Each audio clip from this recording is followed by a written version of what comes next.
New World Order. On se sert de l'affaire Charlie, qui est probablement une opération de l'État secret, une opération conjointe Mossad, service secret français, pour non pas lutter contre le djihad. Le terrorisme, c'est d'abord un fait étatique. C'est d'abord le fait de services de renseignement. Ce sont des gens qui ne sont pas commandés par leurs propres idées, en fait, qui sont pilotés à distance par des gens qui se marrent bien, d'ailleurs. Tout ce djihad est sous contrôle impérial, en réalité. Il n'y a pas d'Al-Qaïda et d'État islamique sans le laisser faire, le laisser passer au minimum d'Israël et des États-Unis. Comme nous l'avait bien dit Bernard-Henri Lévy avec sa phrase énigmatique au moment des révolutions de Jasmin, c'est bon pour Israël. Ces printemps arabes, je pense que c'est bon pour Israël. Effectivement, tout ça concourt au grand Israël et à la domination effectivement du CRIF et de ce qu'il représente en France. C'est-à-dire une minorité juive toute puissante. Quelque chose qui a étonné beaucoup de gens, c'est que lors de la première convention nationale du CRIF, vous avez fait une déclaration qui a été très reprise en disant, à propos de votre engagement dans cette guerre, je ne l'aurais pas fait si je n'avais pas été juif, et vous avez ajouté, j'ai porté en étendard ma fidélité, à mon nom et ma fidélité au sionisme et à Israël. J'ai dit devant une assemblée du CRIF, devant une assemblée le Conseil des institutions représentatives juives en France. Je leur ai dit que l'universalisme et l'humanisme juif tel qu'il les a façonnés et tel qu'il m'a façonné aussi, commandaient de se porter au secours de ces révolutions arabes. Sur le dossier syrien, Laurent Fabius prend les devants avec un tweet. Si le Conseil de sécurité ne peut pas prendre de décision, elles seront prises d'une autre façon. Une réaction, je dirais, j'essaye de trouver le mot, de force. Ouais, elle sera militaire si elle est de force. J'ai été frappé par une déclaration de Laurent Fabius, le ministre français des Affaires étrangères. Il déclare à Marrakech en décembre 2012, je cite, « Le front al-Nosra fait du bon boulot contre Assad en Syrie et donc c'est très difficile de les désavouer. Le front al-Nosra, c'est la branche syrienne d'Al-Qaïda. Donc des terroristes d'Al-Qaïda sont soutenus par Fabius en Syrie. The terrorists have been enjoying the support of the Israeli regime for some time now. Last week, Israeli media outlets aired footage of a secret Israeli field hospital in the occupied Golan Heights that has treated over 700 militants.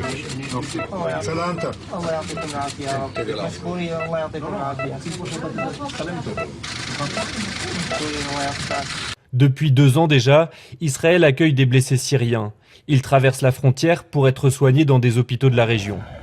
Jusqu'ici, cet établissement a accueilli 600 patients syriens, mais impossible pour nous de les rencontrer.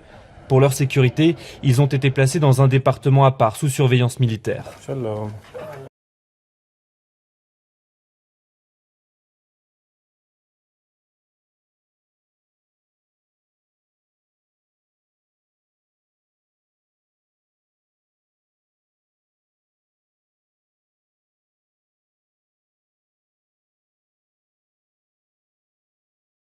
They might have different names, ISIS, Boko Haram, Hamas, Al-Shabaab, Al-Qaeda, Hezbollah. But all of them are driven by the same hatred and bloodthirsty fanaticism. And all of them seek to destroy our freedoms and to impose on all of us a violent medieval tyranny. This is a global struggle. And bringing to justice the Paris murderers is just the beginning. It must be followed by a broad-based assault on the forces of Islam throughout the world.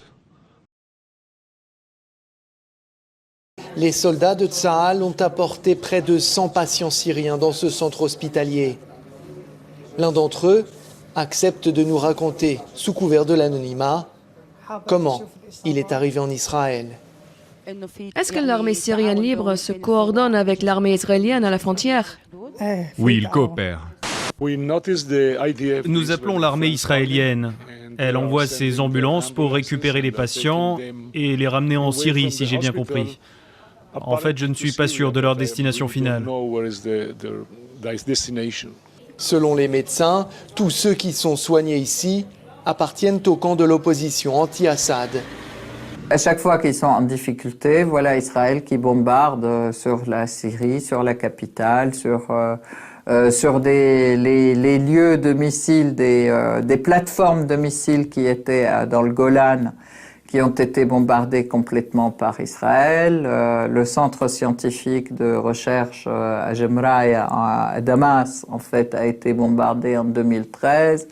Le centre de recherche à Alep même a été bombardé. Il y a donc tout un tas de choses qui font, ça montre bien qu'il y a non seulement connivence, mais il y a coordination entre les terroristes et Israël de manière très évidente, très claire.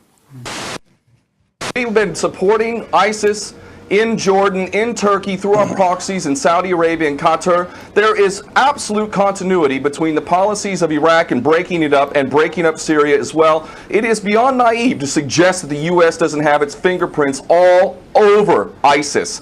In fact, tell me this, why has ISIS never once, or Al-Nusra Front or Al-Qaeda, not once have they attacked Israel? In fact, ISIS militants are getting medical attention in the Golan Heights and in Israel itself. What does that tell you? There is absolute continuity, but the actual policy, just like the Project for a New American Century laid out very clearly, that a, quote, new Pearl Harbor would be necessary to achieve this goal of full spectrum dominance, you could never tell the American people, or the world for that matter, we're going to fight wars of aggression where we're going to have to invade and occupy, we're going to have to spend hundreds of billions, if not trillions of dollars to achieve the goal of full spectrum dominance, which is to control, absolute control over air, land, sea, and space and cyberspace. The American people never would have bought it, so you can't tell them that. You have to tell them a bunch of lies.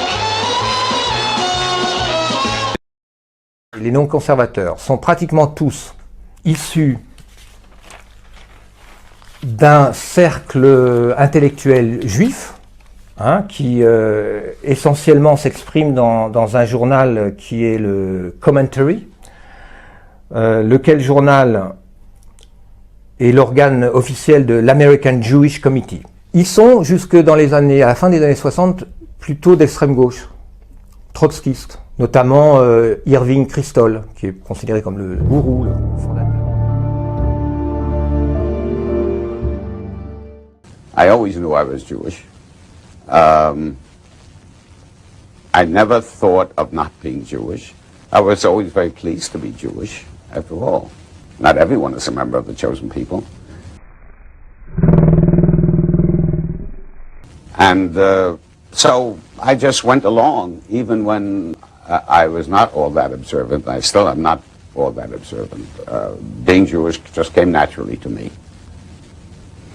The man often called the father of neoconservatism has died. Irving Kristol was an author and columnist and magazine editor who described himself as an ex-liberal who'd been mugged by reality. Ils sont anti-staliniens donc, mais ils sont aussi anti-américains et ils sont anti-guerre du Vietnam.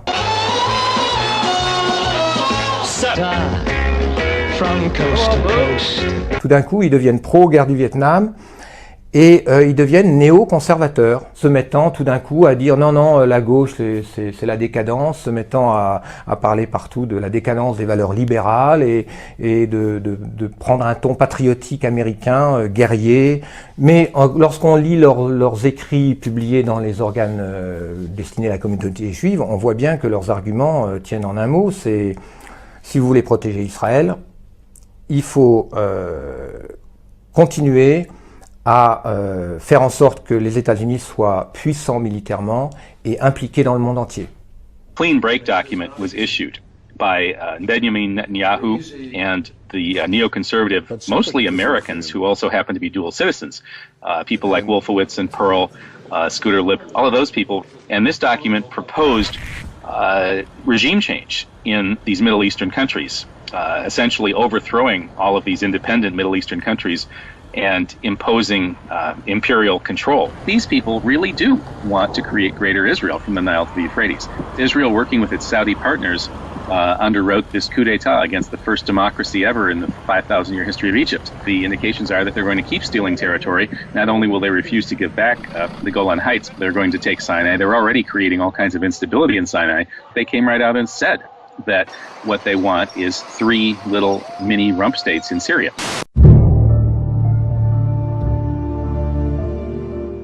Le drapeau israélien, vous avez une ligne bleue en haut, une ligne bleue en bas, et puis l'étoile de David entre les deux. Les 2 lignes bleues représentent l'Euphrate et le Nil. Donc ce projet sioniste existe, et existe depuis toujours. En fait, Israël travaille en réalité toujours au Grand Israël depuis le début, c'est sur sa monnaie, c'est sur son drapeau. L'État islamique aujourd'hui, par le chaos qu'il crée, ne sert que les intérêts d'Israël, parce qu'en fait, à un moment donné, l'Occident, sous contrôle des médias et des politiques que vous savez, décréteront de façon logique que les seuls qui peuvent rétablir la paix dans la région, protéger les minorités chrétiennes et arrêter ce flot de djihadistes qui vont revenir opportunément en Europe, mettre le chaos en Europe, on en parlera aussi dans la digression. Les seuls qui peuvent le faire, c'est Israël, effectivement, qui va redevenir l'avant-garde du monde libre, la seule démocratie du Moyen-Orient, nos frères judéo-chrétiens. L'islam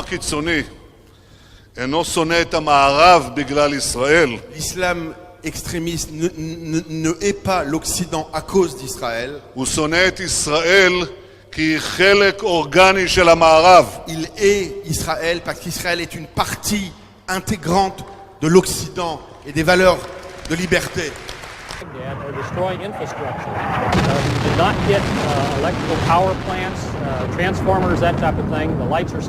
C'est un point important, c'est pas pour rien que la première chose qui a été attaquée lorsque les Américains ont envahi l'Irak, c'était la bibliothèque de Bagdad et le musée de Bagdad. Aujourd'hui, c'est exactement la même chose qui se passe à Mossoul, à Hama, à Alep. Le marché d'Alep a été entièrement brûlé, entièrement. Donc il y a une volonté systématique de saccage et d'effacement de mémoire et d'effacement de civilisation qui est voulue dans cette guerre infernale contre la Syrie et contre le peuple syrien.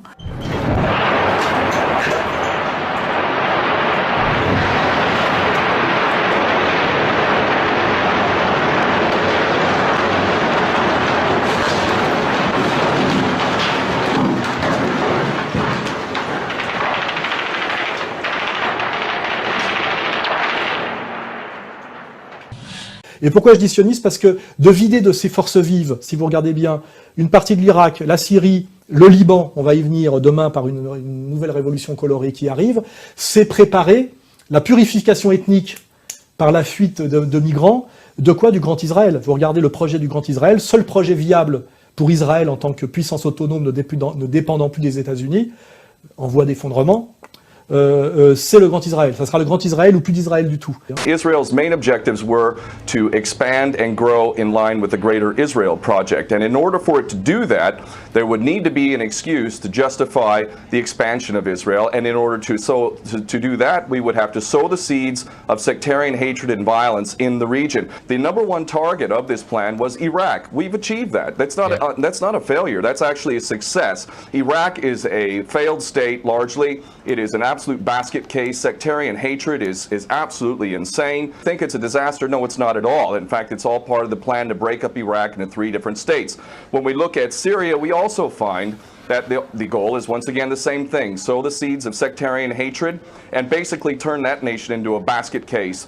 This is happening according to plan as well. Now, ISIS, funny enough, could stand for the Israeli Secret Intelligence Service. You tell the story about how you tried to find out what the... We thought we should ask, what shall we call it in English? You can translate the Hebrew words, as I said, Mossad's Institute, but when they write a letter to their friends in the CIA or the British intelligence, what do they call themselves? It took a while. It was a matter of asking the Prime Minister's spokesman. The best you could do, because officially the Mossad is under the Prime Minister's office. And I think he sort of wondered why you want to know and all that, so we explained. And he came up with the Israeli Secret Intelligence Service. I mean, if it were to have initials, it would be ISIS, Israeli Secret Intelligence Service. I mean, if it were to have initials, it would be ISIS. Jack Stevie said that Monday, September 22nd, 1945. Got started. احنا ماكو اتفق الشعب سنين هاي طلعوا حكموا عندهم بيهم يحبون يسوون يخربون الدين هاي ولا احنا كلها واحد مذهبنا واحد سنة والشعب احنا واحد.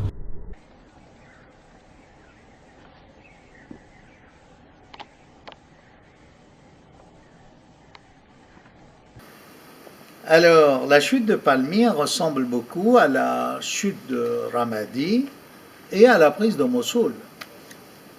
En quoi? Il y a un facteur commun qui relie tout ça. C'est que les forces de la coalition, j'entends toute la coalition anti-État islamique, étaient au courant. Ils ont tous les moyens pour savoir qu'il y a des forces qui s'avançaient et que Palmyre allait tomber. D'ailleurs, selon l'aveu d'un des responsables militaires de cette coalition, les militaires ont avisé les politiques qu'il fallait faire quelque chose, sinon Palmyre allait tomber. Et la réponse politique était très claire, laissez faire, sinon on aide Assad.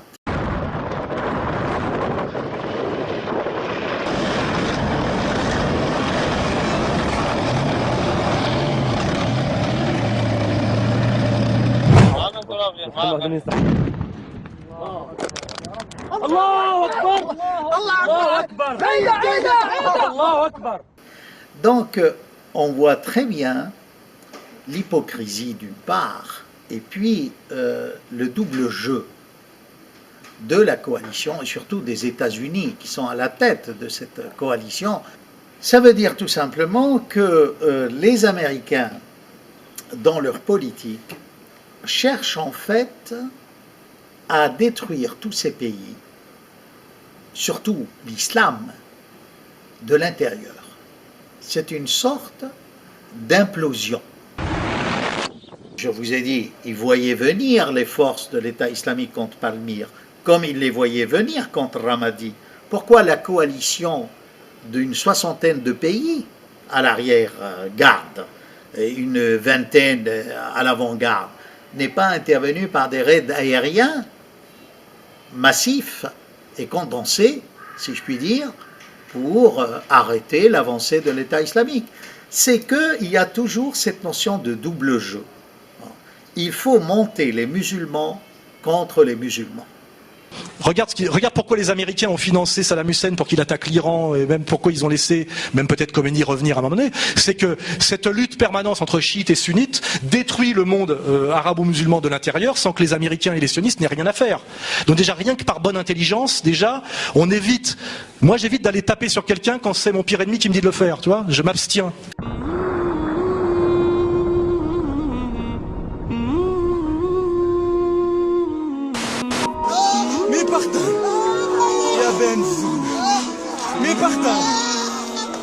Printemps arabe, je pense que c'est bon pour Israël. Monsieur le ministre, cher Laurent. A new world order. A world where the rule of law, not the law of the jungle, governs the conduct of nations. When we are successful, and we will be, we have a real chance at this new world order. It is a big idea. A new world order where diverse nations are drawn together in common cause